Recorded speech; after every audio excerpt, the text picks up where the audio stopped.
Salut tout le monde, salut Wesley, et c'est le retour Thibaut. des vacances. C'est la première nouvelle émission de la saison 2, on peut dire, on peut parler d'une saison 2. Et ce qui est intéressant surtout, c'est qu'il y a une énorme nouvelle. Bubble lève 100 millions et on aura largement le temps d'en parler parce que justement, on n'a pas beaucoup finalement d'informations réelles sur la roadmap de ces 100 millions. Mais je pense que tous les bubbleurs ici présents et qui nous suivent sont extrêmement heureux, je pense, d'avoir vu cette nouvelle qui fait quand même du bien au cœur parce qu'on se dit, bon voilà, l'outil il a des chances d'évoluer.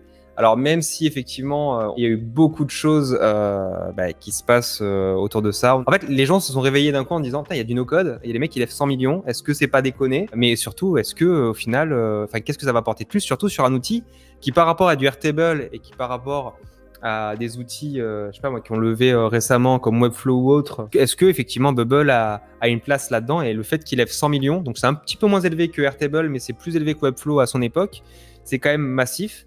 Alors j'ai un peu peur de la levée de Webflow si un jour il lève, c'est toujours l'escalade un peu hors marché, hors contexte. Bon, on verra bien. En tout cas, c'est pas le sujet tout de suite. Avant que l'émission démarre sur les actualités Bubble, je voulais vous parler de deux choses. Donc là, on est actuellement en bootcamp. Donc toutes les personnes qui regardent actuellement l'émission, il y a des personnes qui sont en bootcamp actuellement. Donc ça, c'est plutôt très très cool. Et que deuxième information aussi, le prochain bootcamp, le bootcamp numéro 8. Donc maintenant, on aura des bootcamps tous les mois en fait, tout simplement. Le bootcamp numéro 8 commence à partir du 6 septembre. Et les inscriptions ont déjà commencé. Alors attention, bien évidemment, maintenant les inscriptions CPF obligent. Il faut valider les CPF au milieu du mois d'août. On n'y peut rien. Avant le 19 août, maintenant, on a une validation de au moins 11 jours ouvrés. Donc faites attention, si vous voulez réserver le bootcamp, prenez-vous-y assez tôt. Donc ça, c'était la première information. Et la deuxième information, c'est qu'on va sortir un tuto sur YouTube. Et je suis très content. Donc ce sera une partie de ce tuto, bien entendu, sera gratuit. Et l'idée de ce tutoriel, c'est qu'on va travailler sur, cette fois-ci, une espèce de tuto de to-do list, une application de to-do list. Alors c'est assez intéressant parce que ça fonctionne plutôt bien. Donc voilà, n'hésitez pas à aller le consulter. Je pense qu'on a fait le tour juste pour les nouvelles d'Auto et on va lancer justement tout de suite les actualités Bubble. Alors, grosse actualité, forcément, avant de parler des 100 millions, il faut parler du Monthly Community Update. Donc, pour rappel, Bubble, tous les mois, fait un update à la communauté. C'est quelque chose qui est passé sur le forum directement. Et on apprend, en fait, Bubble la joue en toute transparence. Et c'est hyper intéressant parce qu'il nous dit, voilà, là, c'est Josh qui a pris la parole. Et ils nous disent quelles sont les informations chaudes du moment à regarder sur la partie justement, on va dire actualité. Donc je vous passe un peu les détails du nombre de messages envoyés au support, etc. On voit déjà que les 100 millions, comme disait Emmanuel, ont été en fait mis sous silence pendant un tout petit moment, le temps de, je pense, lancer certains recrutements. Et on voit qu'ils ont recruté quand même 5 à 6 personnes directement, 2 personnes en ingénierie, une personne dans la team produit, donc on croise les doigts pour effectivement la partie responsive design, donc du produit, un chief of staff, donc je pense c'est alors chef d'équipe, mais je sais pas quelle est la traduction en fait, si vous savez dans les commentaires la traduction en français de ce que ça veut dire chief of staff. Et de l'autre côté, on se retrouve aussi sur la partie communauté et Immerse Programme. Alors Immerse Programme, qu'est-ce que c'est? Ce sont des programmes qui sont liés à des founders, justement. Je crois que ce sont des founders qui ne sont pas favorisés et qui n'ont pas de formation au code. Il y a pas mal de choses. Donc, c'est un programme en 10 semaines. Et ce qui est intéressant, c'est qu'ils apprennent aussi des éléments spécifiques comme le fundraising, le fait de valider les hypothèses et tout ce qui va être par rapport aux incubateurs, accélérateurs et la communauté. Et c'est hyper intéressant parce que justement, ça s'adresse à toute personne. Et il y a apparemment Immerse Black Section. Enfin, il y a vraiment des choses apparemment sur des minorités et c'est très très cool. Et vous allez voir que le combat de Bubble par rapport à cette éducation à responsable RH, merci Love to Spend It. Ce qui est très intéressant, c'est qu'ils ont vraiment une volonté d'aller sur le no-code qui apporte plus d'égalité au niveau du développement informatique, en tout cas de la création d'applications. Attention, j'ai utilisé le mot développement informatique, mais pour moi c'est quelque chose d'assez large. Et donc c'est hyper intéressant comment ils se positionnent et vous allez voir que c'est une position assez philosophique. On continue un petit peu sur la suite et on va faire un petit update par rapport à la partie technique. Ouais, alors un petit truc déjà pour les conditions. C'est beau si tu peux ouvrir le petit onglet là pour que j'explique. Quand vous avez une expression, une condition, par exemple, on le voit là sur l'écran, A and B, si tu peux le souligner, tu vois, voilà. A and B, but A is false. Il va pas évaluer B si A est vrai. Donc un petit gain de temps de peut-être quelques millisecondes dans l'évaluation d'une condition, c'est toujours ça de gagner. Donc voilà, il y a ça déjà. Du debug, ouais, quand ça Attends, la capacité maximum, ouais, click on a point, ok. Pas de truc vraiment pas sûr. C'est vraiment du détail. Il y a vraiment un truc par contre Hmm. qui revient souvent, c'est le compteur d'issue qui est de plus en plus amélioré. En fait, de plus en plus, Ouais. si vous avez checké vos applications, le check se fait de plus en plus sur l'ensemble de l'application, alors qu'avant il ne traitait que certaines parties qui étaient les plus utilisées. Ça arrivait souvent quand on faisait une review d'avoir une partie des issues qui n'étaient pas remontées, des erreurs qui sont dans les conditionnels mais qui ne sont pas visibles. Là, il y a des efforts sur le fait de rendre beaucoup plus clair les issues qui sont remontées et surtout de bien les pointer, ce qui n'est pas forcément le cas. Ils ont rajouté aussi un formatted JSON safe. Ça, c'est Alors, bien ça. peut-être que tu peux nous en parler parce que je ne connais pas techniquement ce que ça veut dire. Ouais, alors en fait, c'est quand tu veux envoyer du JSON pour faire un call API, par exemple, et que tu as des données. En fait, avant, quand tu les envoyais, ça c'était envoyé en texte brut. Et c'était à toi-même, avec des plugins ou quoi, de le formater pour le mettre bien en JSON, qui est le format pour envoyer des requêtes API. Et là, ils l'ont directement intégré dans Bubble. Donc, c'est intégré, donc pas de plugin. Donc, c'est plus performant, je suppose. Ok. Et apparemment, ils ont rajouté l'arbitrary text data source. Donc, apparemment, c'est la capacité, effectivement. J'espère qu'ils ont mis le bon lien. Eh non, et ils n'ont pas mis le bon lien. Désolé. Non, mais apparemment, voilà, c'est un lien avec la source de texte. Alors ça, je pourrais pas vous en parler. Ils n'ont pas mis de lien, c'est dommage parce qu'ils expliquent effectivement qu'ils ont rajouté une fonction en data source supplémentaire pour builder des expressions dynamiques, mais ils ne disent pas ce qui en est de plus que ça. Je pense que ça va être quelque chose qui va être un peu plus creusé par la suite. Et ils ont amélioré les performances de l'API Call. Voilà, bon, pas non plus énormément de choses. Il y a aussi deux sujets qui nous intéressent particulièrement. Donc, version control reliability. Donc là, ça c'est logique. Pour le côté versionning, c'est pas fou non plus. C'est juste que maintenant, ils essayent de mettre en balance la version test et la version live. Et surtout, en fait, c'était quelque chose qu'on voyait dans les versions pro qu'on ne voyait pas ailleurs. Maintenant, ils essayent de les faire aussi dans les versions, histoire que s'il y a un écart de base, ils nous corrigent. Ça, c'est quelque chose qu'on voit beaucoup plus dans les forfaits qui sont légèrement en dessous. Ils ont fait évoluer, ils ont migré leur code vers le TypeScript de plus en plus. Donc, comme on disait, comment il a eu l'information, c'est qu'aujourd'hui, ils améliorent de plus en plus en retirant des bouts de leur code et en les migrant vers TypeScript, sachant qu'avant, ils étaient sur CoffeeScript. Donc, je ne sais pas trop les différences. Apparemment, de ce que me dit Wesley, c'est que finalement, TypeScript est aussi un peu lourd apparemment. Bah, c'est un framework en fait, c'est-à-dire qu'avant d'être transformé en JavaScript, ça doit passer par un compilateur qui transforme le code de TypeScript en JavaScript. Donc ça rajoute une petite latence. Tu dis qu'ils étaient sur CoffeeScript avant, je savais pas, Ouais. je pensais que c'était du JavaScript brut, mais bon, dans ce cas, Non. ça va rien changer. Parce que D'accord. CoffeeScript, il doit passer par un compilateur aussi. Bon. TypeScript doit être plus modulable et c'est plus connu déjà, donc peut-être mieux. Peut-être, ouais, effectivement. CoffeeScript, ça a l'air assez vieux quand même. Hein. Ouais, TypeScript est très à la mode, ça s'utilise encore Ouais, beaucoup ok. maintenant. Alors, Select PDF Replacement, donc là pour l'instant ça n'a pas bougé, il n'y a pas d'évolution sur les systèmes de génération de PDF. Donc pour l'instant, c'est un chantier qu'ils ont lancé, mais pour l'instant encore figé. Et deux informations qui nous intéressent et qui ne vont pas vous plaire, pour le coup, New Responsive Design. Donc pour le coup, ils ont décalé la date de rendu, donc on n'aura potentiellement pas, à mon avis, personnellement, vu les dates, vu les délais, vu les changements, je ne pense pas que les 100 millions, justement, aient un impact positif sur ce genre de chantier. Je pense qu'au contraire, ça va être décalé d'ici, à mon avis, fin d'année. Je dirais novembre, décembre. C'est pas si loin finalement. Après, voilà, c'est une bonne période, mais voilà, malheureusement, c'est dur à dire et j'aurais tendance à ne pas m'annoncer à la fin de l'été. Après, le problème, c'est qu'on n'a aucune roadmap là-dessus. Je suis d'accord avec Love to Spend It. Effectivement, on a beaucoup d'informations. Enfin, en fait, on a des variantes qui sont très spécifiques, même sur les product updates. D'un côté, on a l'évolution qui est d'un coup, les mecs sur le forum nous font des tests, nous proposent des choses qui sont hyper intéressantes. Et comme toute chose dans l'informatique, c'est la phase debugging en fait qui prend plus de temps. Et on se retrouve sur le côté, on attend encore et on ne sait pas où ça en est. J'espère que ça va être quelque chose à terme un petit peu présent, mais bon. Après, il y a aussi le complete redesign de l'éditeur, mais une fois de plus, est-ce que ça va être relié au responsive? Je ne sais pas pourquoi ils le développent en parallèle. Est-ce que c'est de la même façon? Ils sont en train de régler de le tester et de régler les bugs. Après, je sais déjà, enfin, ce qu'ils disent, apparemment, c'est déjà utilisé en interne, mais on n'a pas de choses intéressantes apparemment. Ce qu'ils essayent de faire, ce qui est le plus difficile, c'est qu'aujourd'hui, ils veulent éviter entre, d'un côté, avoir un parallèle entre le nouvel éditeur et l'ancien. Ils veulent pas avoir trop de rupture parce que je pense qu'ils ont une logique de, vu que tout le monde va se mettre sur le nouvel éditeur en termes de visuel, il faut pas que ça rompe avec trop de choses qui seraient trop différentes pour les utilisateurs et qui demanderaient à refondre toute leur interface. Surtout s'ils mettent 100 millions, enfin pas 100 millions, mais une bonne partie des 100 millions dans l'éducation et qu'ils mettent l'éducation sur l'ancien éditeur, ça n'a pas forcément de sens. Le problème, c'est que en fait, tout ce qu'ils ont sorti en vidéo, et ils en sortent encore, tout ce qui est éducation, est en décalage. Donc ça veut dire que s'ils changent l'éditeur, ils doivent tout changer. C'est compliqué, tu vois. Après, Ouais. Love to Spend It, alors oui, il y a un socle d'usine à gaz, effectivement, et il y a beaucoup de dettes techniques, ça c'est sûr et certain. Après, on n'a pas ce qui se passe dans les valises. L'éditeur responsive, franchement, ils avaient des choses qui, à mon avis, étaient très bien. Après, il y a eu beaucoup de retours sur. Il y a les queries qui sont très problématiques sur pas mal de points.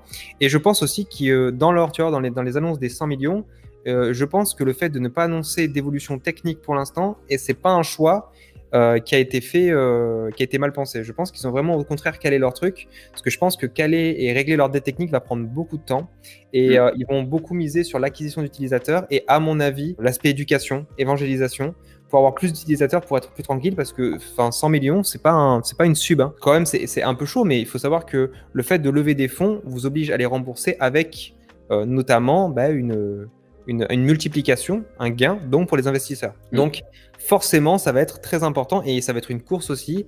Honnêtement, les 100 millions sont très, très intéressants sur plusieurs sujets, sur les sujets d'évolution, mais il est possible qu'on ait un impact qui soit un petit peu vu de manière différente sur la partie prix notamment. Enfin, il y a vraiment de gros sujets par rapport à ça qui seront peut-être douloureux pour les utilisateurs actuels. Il faut vraiment voir ce qui va en être fait. Et du coup, on le voit, hein, là, en fait, ce qu'ils ont plus développé ces derniers temps, c'est surtout la partie bootcamp, et finalement, la partie bootcamp ne touche pas la technique. Voilà, c'est vrai qu'en termes de cercle vicieux, aujourd'hui, on se pose la question, c'est qu'ils rajoutent des patchs et il faut des évolutions. Après, ça reste quand même que l'outil, par la communauté, peut avoir de belles évolutions. Après, il y a des sujets qui sont critiques et aujourd'hui qui ne sont pas encore touchés.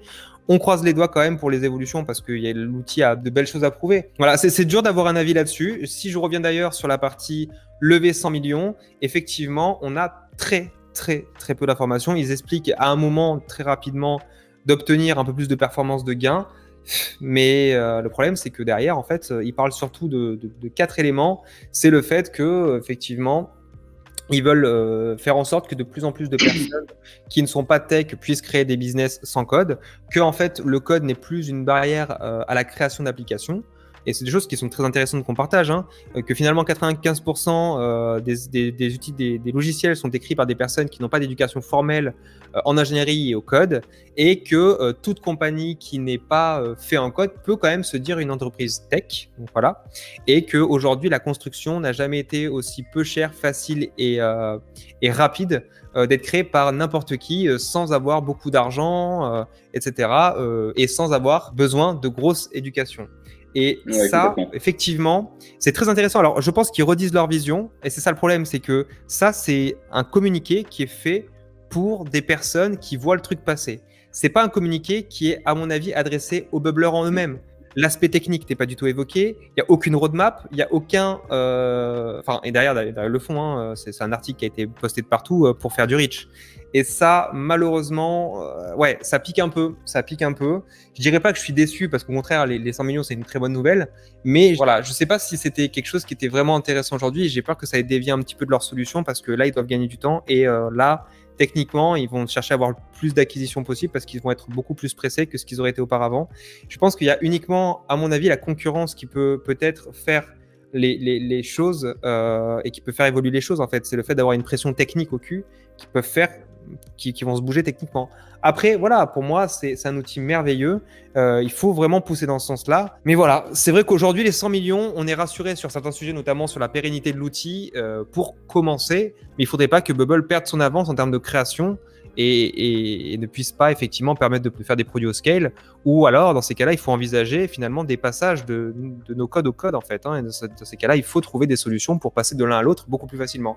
Mais aujourd'hui, il n'empêche que dans le monde du développement, il y a une lacune, c'est le temps et l'argent qui est nécessaire pour apprendre le code, en fait, tout simplement.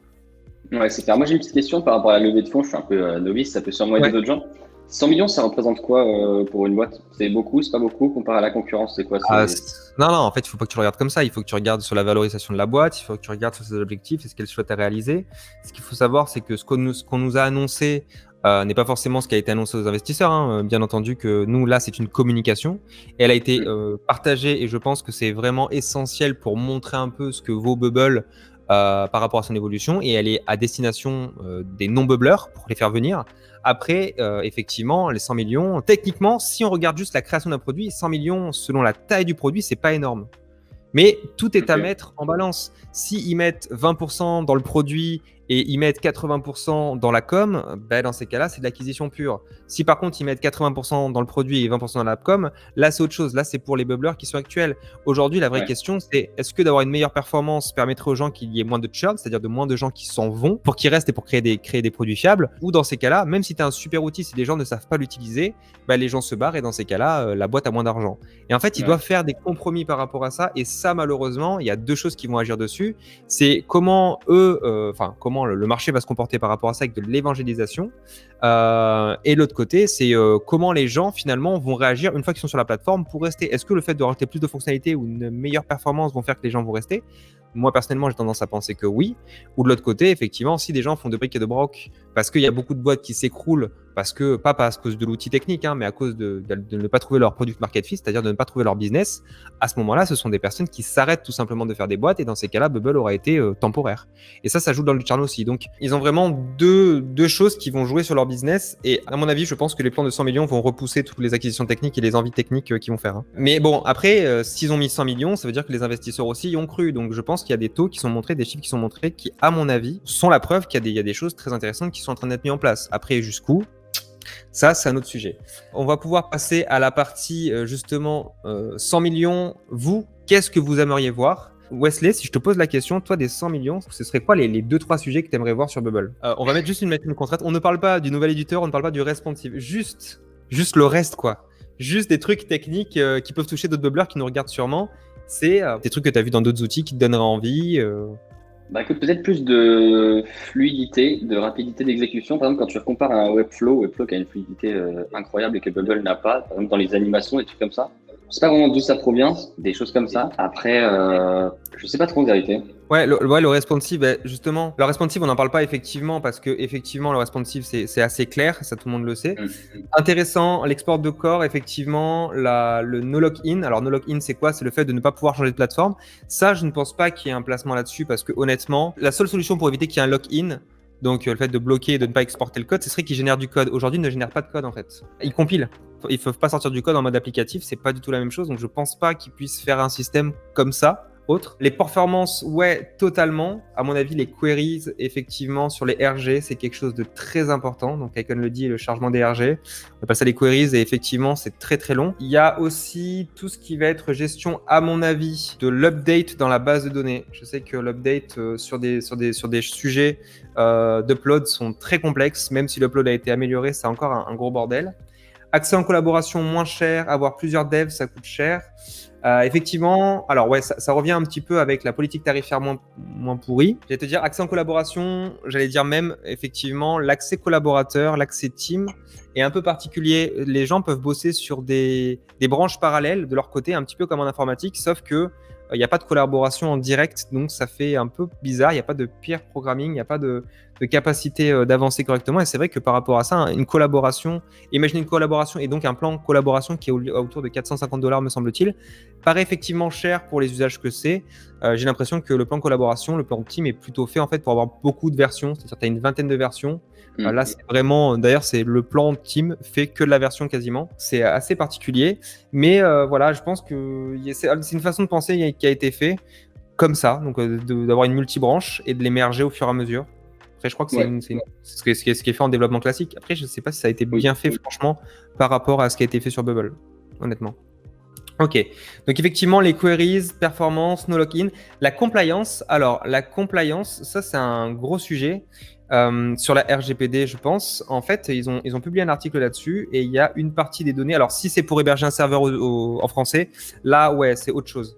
À mon avis, effectivement, ça, c'est un sujet, mais c'est un sujet très européen en réalité, qui, je pense pas qu'il soit intéressant là comme ça. Il ne pourra pas y toucher, à mon avis, avant un moment.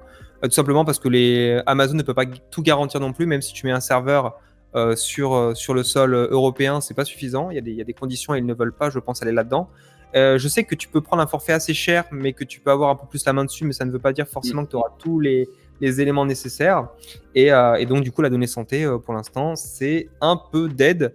Et aussi la compliance pour les grands comptes, à part le fait d'exporter et d'avoir une base connectée par API qui fasse la partie effectivement HDS, là, ça va être compliqué, à mon avis, de partir sur la compliance. Donc, je pense pas que ce soit vraiment prioritaire.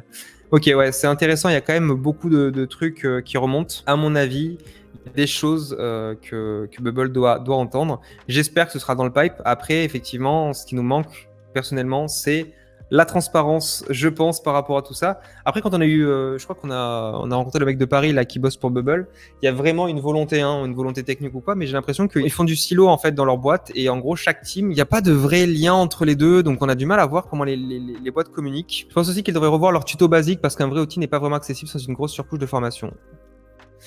Alors, Icon, effectivement, mais en fait, ça, c'est lié à la problématique claire qu'un outil, s'il est puissant, il a des logiques complexes à un moment, et forcément, tu peux pas le rendre accessible. Alors, une fois que tu as compris la logique, honnêtement, nous, quand on le forme, en une semaine, on a quand même les bases. Après, effectivement, c'est du perfectionnement et de voir des fonctionnalités supplémentaires. Je pense pas que ce soit si complexe que ça.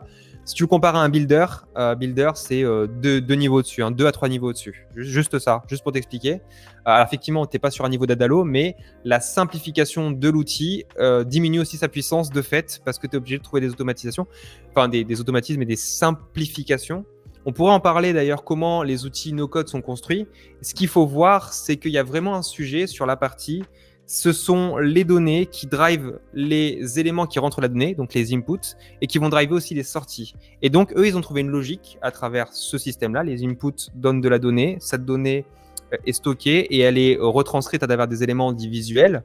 Et donc, on peut appeler cette donnée à différents endroits comme dans les containers. Mais de l'autre côté, tout ce qui va être workflow, c'est la surcouche de construction.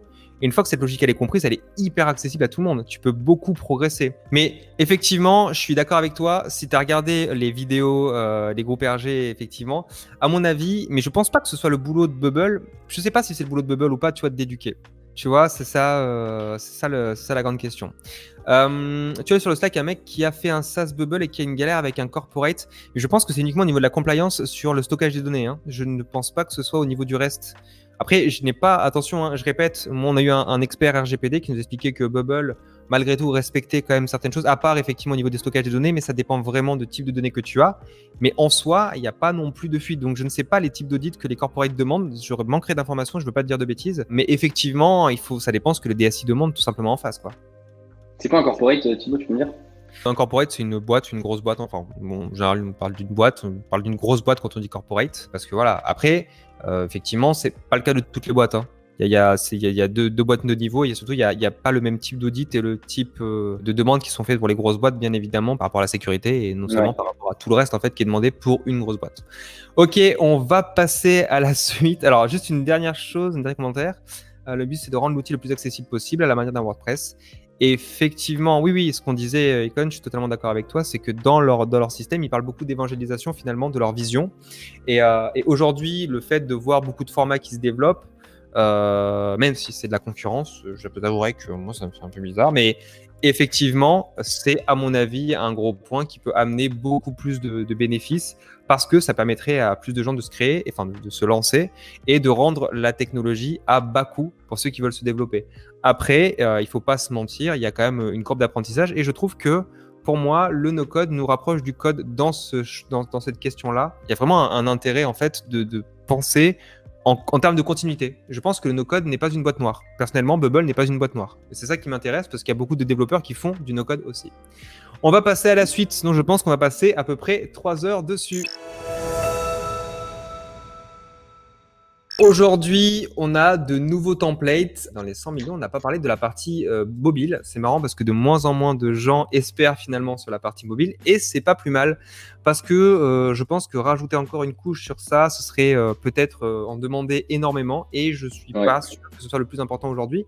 Alors que de l'autre côté, on voit des templates qui sortent sur la partie mobile. Donc, c'est un template qui a été sorti, qui a été publié le 24 mai et qui a été sorti en juillet, un update en juillet. Je trouve ça hyper intéressant parce que justement, c'est une partie Easy Mobile Pro, donc une application qui est principalement mobile. Si on regarde un petit peu, bien entendu, il y a une partie plus ou moins très très propre. EasyMobile font des trucs propres, enfin ça dépend, des fois je fais des trucs dégueulasses, mais quand même ils sont forts et je trouve qu'ils sont en train de bien percer. Ils font beaucoup de choses. Et de l'autre côté, ils ont une partie mobile pro qui est très intéressante. Alors on va regarder ça ensemble. Démo login. Alors, donc ils ont fait le petit menu. Alors rassurez-vous, hein, c'est mon affichage. Normalement, ce serait à mon avis plus clair que ça. Ils ont fait une partie quand même assez propre. Alors j'espère que ça va changer. Voilà. Ok, donc on est en version test, me semble-t-il. Donc c'est à peu près logique sur le retour d'information. Cette photo est scandaleuse. Ils ont un dark mode, ça c'est très cool. Voilà, ça fait plaisir. Très propre. Notification. Voilà, une classique et une format full mobile. Ouais, donc je pense qu'on est, si je m'avance un petit peu, je pense qu'on est sur un format. C'est pour ça que ça charge un petit peu long. Ça doit être full one page, à mon avis, avec un chargement au fur et à mesure. C'est ça le plus logique. Attends. Change d'onglet, parce que t'as une barre de chargement au. Ah non. Ouais, mais je pense que c'est un page load. C'est pas un page load, ça doit être un chargement des éléments. Mais tu vois, c'est trop rapide pour que ce soit un. Ouais, c'est un one page. Donc là, c'est un land page. Bon, la création de poste est un petit peu dégueulasse, mais apparemment, ça fonctionne. Ça le fait. Voilà, j'ai trouvé ça sympa. Je me suis dit, bon, ça change un petit peu. On a des mobiles. Après, ça n'en reste pas moins que, effectivement, ouais, c'est pas fait pour quoi. Simplement, c'est pas super fait pour. Après, voilà, très intéressant dans le sens où, pour moi, c'était un petit template qui était plus ou moins rigolo à regarder. Je m'attendrai pas forcément dessus, mais en tout cas, EasyMobile, ils font beaucoup d'applications. C'est pas très cher en plus, donc ça, c'est plutôt cool. Mais voilà, en tout cas, c'est ça à regarder. Il est sorti, il est assez récent. Alors, Love to Spending, d'accord d'ailleurs. Très intéressant ce que tu dis. Perso, j'ai l'impression qu'ils veulent du grand public et délaissent les startups. Alors, moi, j'aurais tendance à dire au contraire qu'ils ne délaissent pas les startups, mais je pense qu'ils veulent des startups early. C'est paradoxal, pourtant, c'est quelque chose qui fait un gain parce que si les startups s'accrochent et qu'elles ont construit leur techno dessus. Ah, alors attends, j'ai peut-être une hypothèse. Personnellement, on est sur effectivement des startups qui sont en early, qui vont installer leur techno là-dessus et qui ne pourront pas changer derrière quand elles scaleront, ou en tout cas pas à haut niveau, c'est-à-dire sur 2-3 ans. Et à mon avis, là, elles sont, on va dire, un petit peu locked avec l'outil. Et c'est ça potentiellement peut-être qui vise. Après, effectivement, les corporates, les grandes boîtes, j'ai un doute là-dessus, mais une fois de plus, ça va dépendre du business. Un business comme le mien qui fait que de la formation, l'outil Bubble est adapté. Je veux dire, là, on n'est pas sur de l'industrie, on n'est pas sur des trucs avec des conditions spécifiques ou même une nécessité d'avoir, je sais pas moi, une rapidité qui en devient compliquée, quoi. Donc voilà. Après, grand public, ouais, l'éducation, bon, effectivement, ça, je suis d'accord avec toi. Il y a la notion de startup, je te dirais, c'est déjà quelqu'un qui est plus au chômage, qui a cramé son chômage, ou en tout cas qui a lancé quelque chose et qui commence soit à gagner de l'argent avec son produit, parce que je ne vais pas considérer les services comme de la startup, en tout cas de la service agence, masqué sous une application. Mais ça, on pourra en parler longtemps, je pense. La définition de la startup à la base, c'est créer un business dans un marché indéfini. Donc n'allons pas sur la définition qu'est-ce qu'une startup, qu'est-ce qui n'est pas une startup, on va pas s'en sortir. Je pense le pugilat dans les commentaires.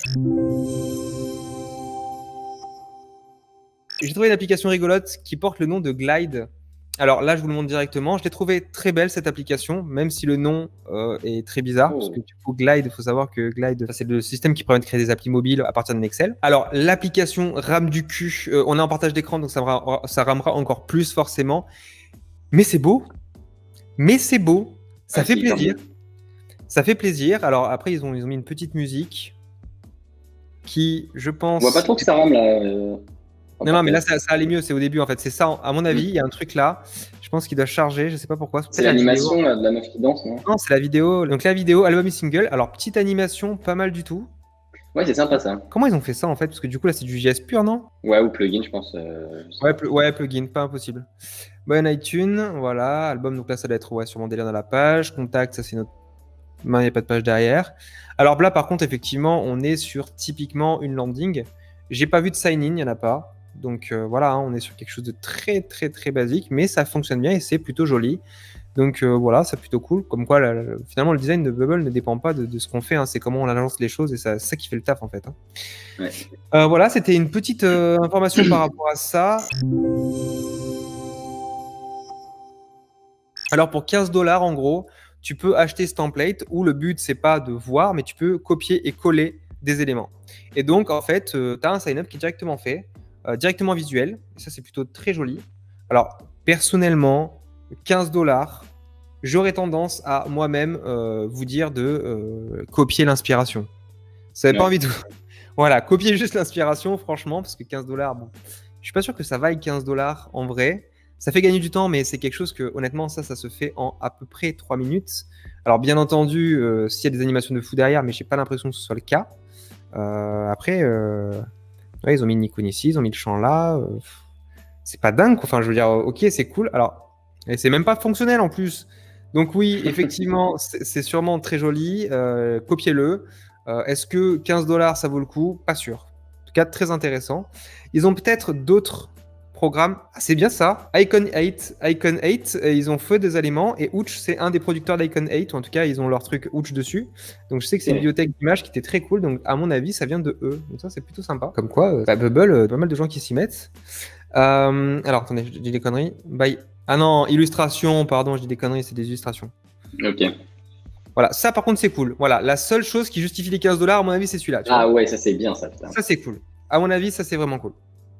C'est le mec qui se chauffe. Donc, No Code Bible, oui, on va en parler. Alors, No Code Bible, je l'ai testé. Malheureusement, j'ai eu beaucoup de bugs, donc je vais avoir du mal à vous faire la démonstration.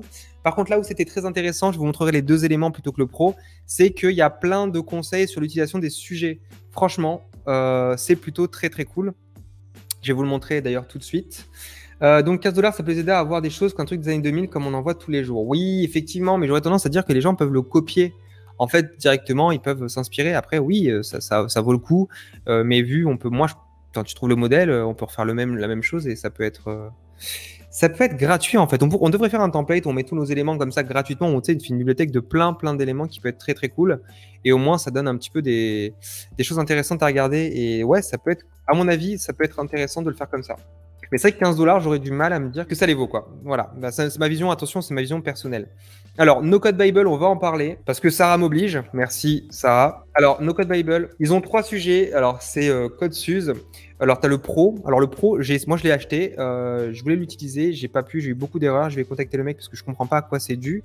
Par contre, ce qui est intéressant, c'est que dans l'idée, dans le Pro, ils prennent des widgets, en fait, et les widgets sont copiables directement sur son application. Donc, ça, c'est hyper intéressant, à mon avis.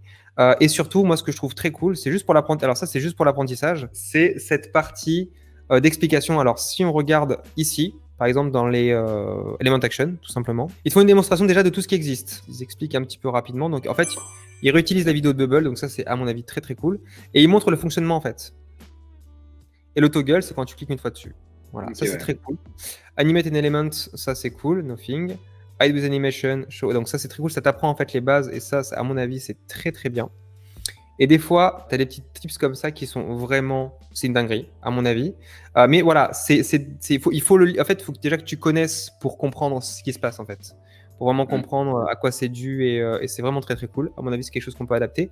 Par contre, le No Code Bible Pro, moi, je l'ai et j'ai pas trouvé le vrai intérêt. Parce que, à mon avis, je me suis... je sais pas, j'ai pas vu un truc... j'ai pas vu aussi intéressant. Si une image... Ici ? Ah, comme ça? Ah oui, d'accord, ok. Ah, merde. Ouais, effectivement, ils auraient pu faire une pop-up, effectivement. Ils donnent des astuces, par contre, hyper intéressantes. Ça a beaucoup de valeur, honnêtement. Ça, c'est des petites astuces, c'est de toute façon des astuces de pro. Vous savez, comme faire... pour agir sur un repeating group, il faut utiliser un reusable element. Enfin, les trucs comme à mon avis, très, très cool. Ça, ce genre de truc, ça vaut vraiment de l'or. Et il en met un petit peu, il en dissémine un peu de partout. À mon avis, le No Code Bible Pro est très intéressant pour ceux qui en trouvent l'intérêt. Il est payant. Je vous conseille de regarder tout de même, à mon avis, la partie Free, Bubble Action et Bubble Operator, même si Bubble Operator, je pourrais moins vous renseigner dessus parce que je connais moins l'usage. À mon avis, je pense que c'est des opérations beaucoup plus... Ouais, c'est des opérations mathématiques. J'ai pas regardé les regex, en fait. Je n'ai pas encore vu parce que pour moi, la partie qui était en pro, quand je l'ai lancé, j'ai 95 issues et tout est bloqué. Et j'ai contacté le mec, je sais pas pourquoi j'ai ça. Je vais vérifier tout ce qu'ils mettent en place. Par contre, effectivement, c'est très intéressant. Et à mon avis, c'est très intéressant aussi qu'on puisse le traduire. Ce serait chaud, tu vois, de pouvoir proposer quelque chose comme ça avec tout dedans. Et en fait, il explique tout sur la manipulation des éléments. Donc ça, c'est plutôt cool. Mais voilà, tout dans le but d'acheter effectivement la Bible Pro. Donc pour ceux qui veulent, ça peut être intéressant. Dernier template, le papier toilette. Cette forme de site n'a aucune forme d'intérêt, je vous le dis d'avance. C'est une landing page toute pétée, enfin pas toute pétée, mais toute classique. Et là, ça ne vaut clairement pas le prix. 49 $ pour ça, ça ne vaut pas du tout le coup. Mais par contre, effectivement, je trouve ça rigolo d'avoir... si ça c'est cool, c'est bien fait, c'est propre, mais c'est pas non plus une dinguerie. Il y a... Alors si, il y a peut-être une connexion. Alors je vous dis ça, mais j'ai pas vu l'intégrale derrière. J'ai l'impression que c'est quand même une connexion classique pour acheter du PQ.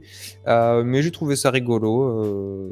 Il a mis des images de PQ. J'aime le PQ. Je sais pas comment vous dire pourquoi ce qui m'a fait craquer là-dessus. Voilà, je veux se dire pourquoi pas. Voilà, pourquoi pas. Il y a des choses qui sont un peu folles, il y a des choses qui sont un peu cool. Regardons ça d'une manière honnête et candide pour prendre du plaisir sur ce genre de site, hein, tout simplement. Et on peut en profiter pour faire un dernier tour aussi, parce que j'aime faire ce dernier tour en ce moment. C'est devenu un petit peu mon moment Non. croustillant. Oh non. C'est la partie shitty template. Un template pas très très beau, pas très sympa. On trash pas l'utilisateur, hein, on trash pas l'auteur, c'est pas ça. Mais je trouve ça toujours rigolo de regarder un petit peu ce qui est publié, parce que des fois, alors, je tenais à vous dire une chose, c'est que j'ai publié un template juste pour les exercices du bootcamp très récemment, et mon truc a été hyper long à valider. Genre ça a pris 4 jours, j'ai dû faire appel au support. Je pense qu'ils sont en train peut-être aussi de regarder ce qui a été publié. Et ce que je vous conseille, pour s'amuser un petit peu, plutôt que de regarder les nouveaux templates publiés, je vous propose de regarder les templates, peut-être les plus vieux. Est-ce que ce serait pas trop dégueulasse? Essayons de trouver Tartarkit for Jap. Ah non, No Code Labs, pourquoi? Qu'est-ce que c'est? Qu'est-ce que c'est que ce truc? J'aimerais explorer des fois des... Je ne sais pas quoi dire. C'est pas dégueulasse, mais c'est pas beau. C'est un délire, hein. Je comprends pas. Par contre, ça affiche les caractères... Qu'est-ce que c'est? Qu'est-ce qu'ils ont un petit peu d'intéressant à regarder sur les vues? Oh là là là là là là, celui-là. Il y a des trucs, des explications comme ça. L'explication de workflow, alors là, faut pas juger le visuel parce que c'est de l'explication. Et apparemment, ils expliquent qu'il y a des explications. Ouais, alors là, c'est juste pour, c'est à mon avis, pour faire des tests. Mais effectivement, ouais, non, c'est pas si moche que On ça. a vu Honnêtement, pire, hein, on a vu pire. l'image rendait moins bien.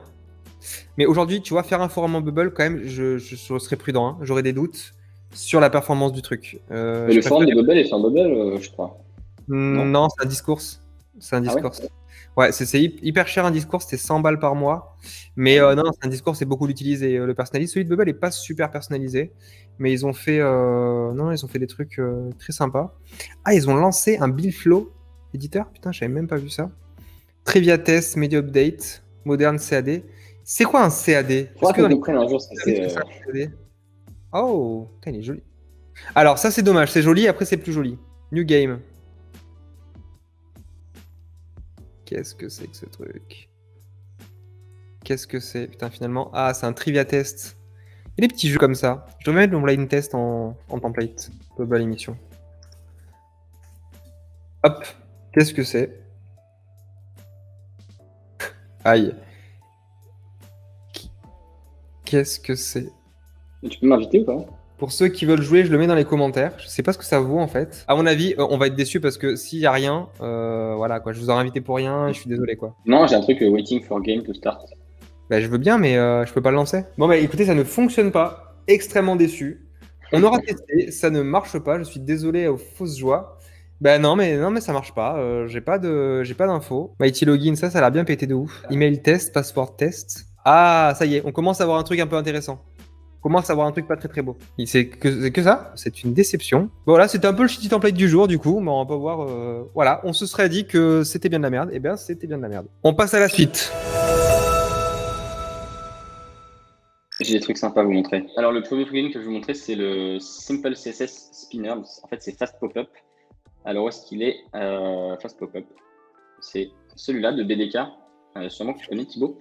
En fait, Ouais, c'est on pour l'utilise, montrer les... ouais. Ouais, dans Certifié, on l'utilise aussi pour montrer des pop-ups de chargement avant que le reste de la page se charge. Donc, je vais vous montrer un petit aperçu. Là, j'ai mis un petit repeating group avec de la donnée à charger pour que ça prenne un petit peu longtemps. Et en fait, ça donne ça. Donc, avant que le reste de la page arrive, forcément... Ah, mais je fais pas. Vas-y, envoie-moi les liens et je le fais à ta place.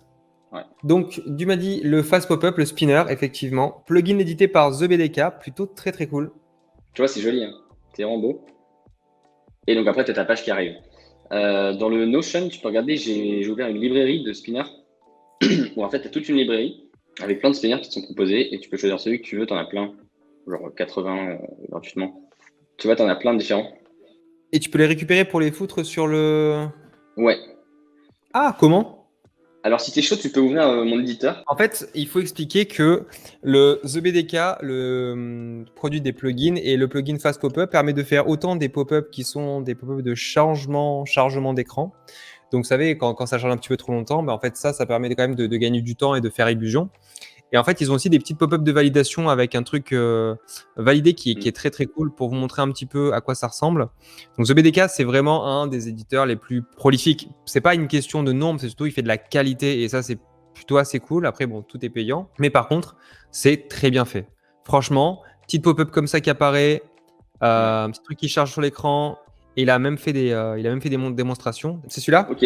Ouais, donc là, tu es dans Design et tu vas chercher l'élément qui s'appelle Fast Pop-up, un truc comme ça. On page load et tu as le show loader, voilà. Donc là, si tu vas dans la librairie de spinner, choisis un spinner que tu aimes bien, par exemple, n'importe lequel. Ouais, celui-là. Celui-là, tu vas dans la source en haut. Tu vas prendre le code, le premier, le code HTML là-haut, tu vas tout copier. Hop, tu retournes, tu le colles là où il y a du HTML en haut, voilà. Et tu fais pareil avec le CSS. Tu prends tout le CSS et tu descends un peu dans l'onglet du workflow. Et c'est un petit peu plus bas. C'est là, c'est là. Ok. Ouais, voilà, c'est là. Et là, tu fous le Très CSS. cool. Et normalement, si Donc tu là, fais c'est bon. view, c'est tout bon, ouais. Et voilà. Apparemment, oui, c'est libre de droit parce que c'est des spinners qui sont, en JS, donc en JS, en HTML, CSS, donc totalement libre. Donc ça, c'est plutôt cool. Et il y en a pas mal. Franchement, c'est plutôt très très intéressant. Alors, cette fois-ci, c'est bon pour Oh. partager. Alors, est-ce qu'il y a d'autres éléments qui seraient récupérables de la même façon? Très sûrement, ouais. En fait, je pense que tu peux même le faire avec, tu vois, le plugin Classify. Tu mets juste un élément HTML avec à peu près ce que tu veux. Et tu lui mets un Classify, enfin, tu rajoutes du CSS dessus. Et n'importe quel truc animé en HTML, CSS, tu peux le foutre n'importe où dans ta page. Il y a Sarah qui demande pour les spinners, c'est quoi le plus? En fait, le plus, c'est que en fait, dans ce système-là, ton image et ton loader est totalement mis au centre. Et en fait, le plugin en une fois te permet, non, t'as pas à gérer l'animation, t'as pas à gérer le système. C'est truc automatiquement au page load, tu le déclenches et il gère la durée, il gère l'élément que tu mets dedans. Et en fait, ça fait tout seul en fait. Alors que si tu avais effectivement un rotate ou que tu avais un GIF qui tournait, très souvent c'est un peu plus chiant à mettre en place, ça peut bouger en fonction de ce qu'il y a dans ta page. Là au moins c'est indépendant de ta page, ça n'apporte pas une complexité sur selon là où tu le mets, ça peut cracher le truc ou quoi. Non, là c'est automatique. Ouais, tu vois, et en fait, il détecte lui-même quand la page est complètement chargée.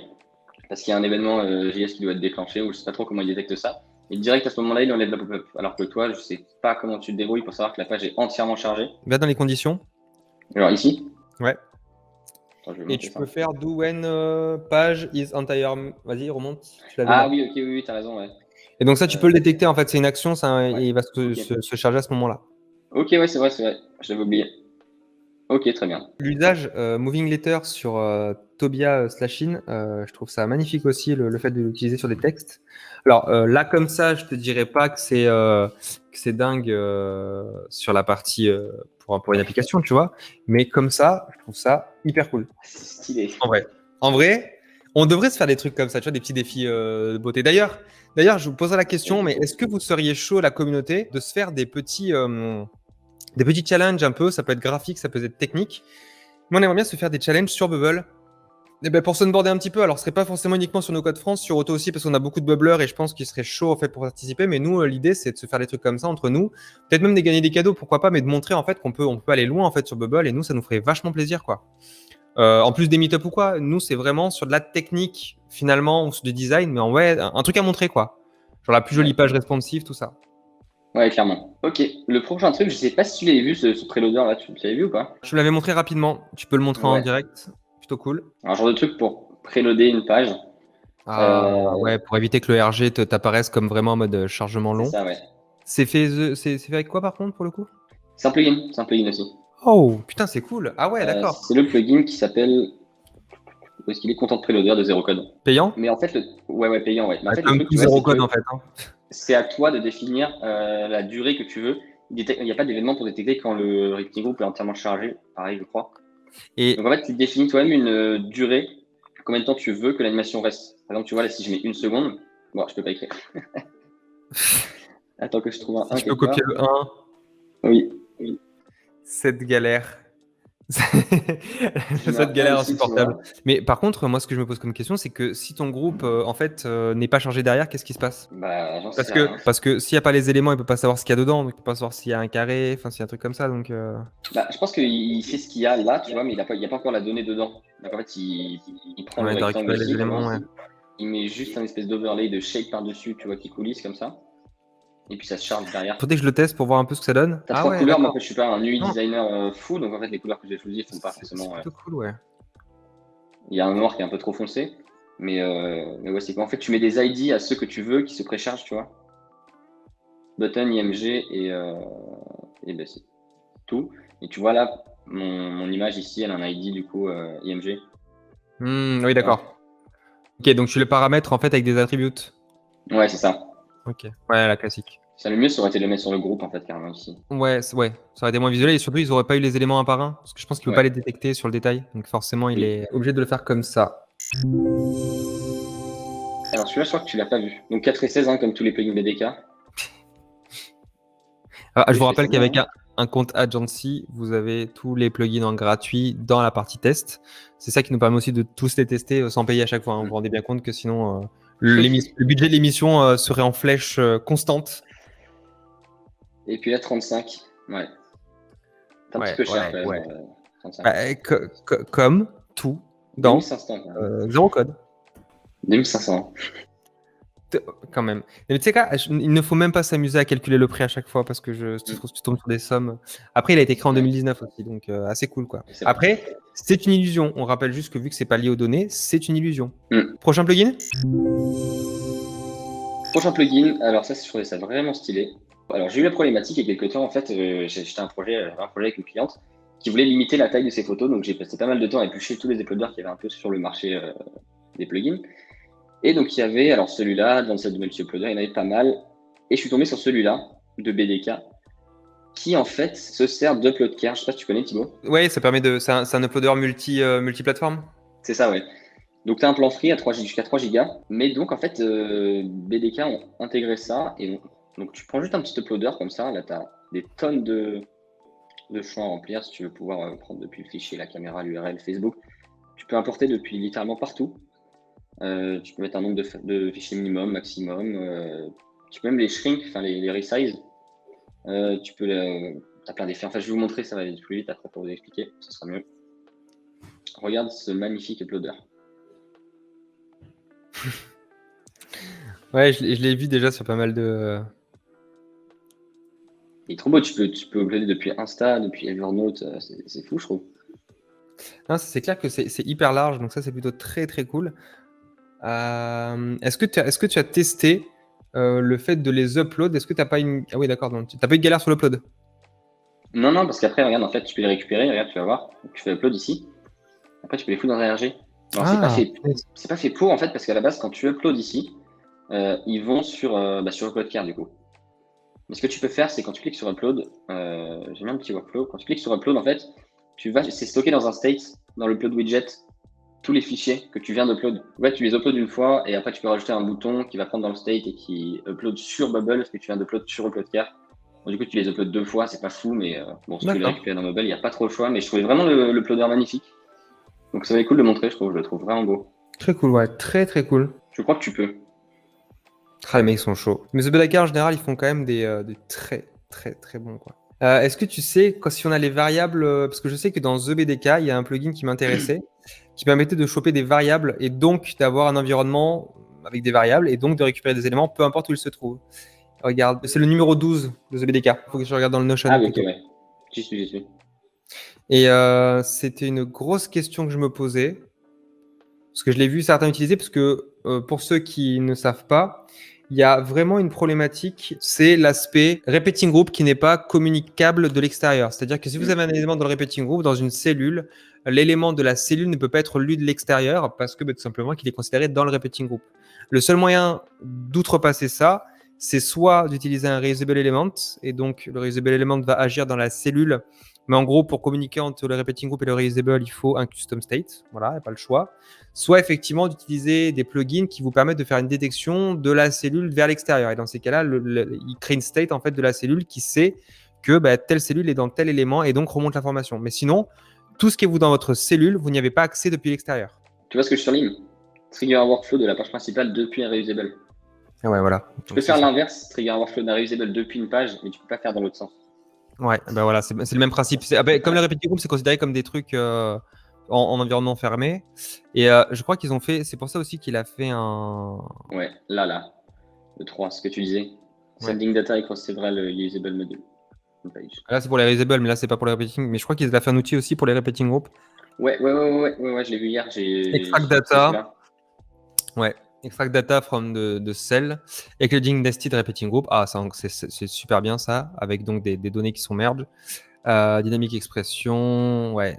Ouais, franchement, The BDK, tu vois, c'est le genre de truc où tu dis, putain, la communauté quand même est présente et fait des choses qui sont assez chaudes et c'est hyper cool. Après, je pense qu'il y a vraiment des trucs qu'on n'utilise pas assez. Ouais, c'est pareil, le data time picker qu'il a fait, il est génial. Il est très visuel en fait. Ouais, mais c'est très bon. Très bon. Très bien. Donc, dans les commentaires, n'hésitez pas à poser vos questions. On fait nos appels, on fait nos appels maintenant, on en profite.